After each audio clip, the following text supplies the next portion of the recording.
अध्यक्ष महोदय, एक 2 मिनिट औचित्याच्या मुद्द्या ऐकून घ्यायचं, जरा औचित्य दाखवावं अशी विनंती. अध्यक्ष महोदय,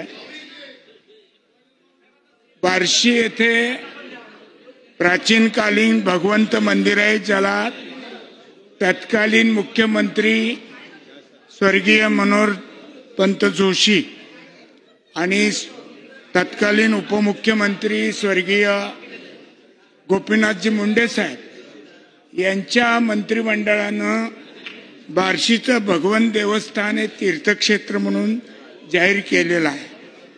आणि त्यावेळेस पासून परंपरा अशी आहे की मराठवाडा आणि विदर्भातील लाखो वारकरी हे पंढरीच्या पांडुरंगाच्या दर्शनाला जाताना आवर्जून भगवंताचं दर्शन घेतात आणि त्यानंतर एकादशी पंढरपूरला झाल्यावर द्वादशीला सुद्धा जाताना सुद्धा भगवंताचं दर्शन घेतल्याशिवाय घरी जात नाही. असं हे जगातलं म्हणण्यापेक्षा भारतातलं एकमेव असं भगवंताचं मंदिर बार्शी येथे आहे.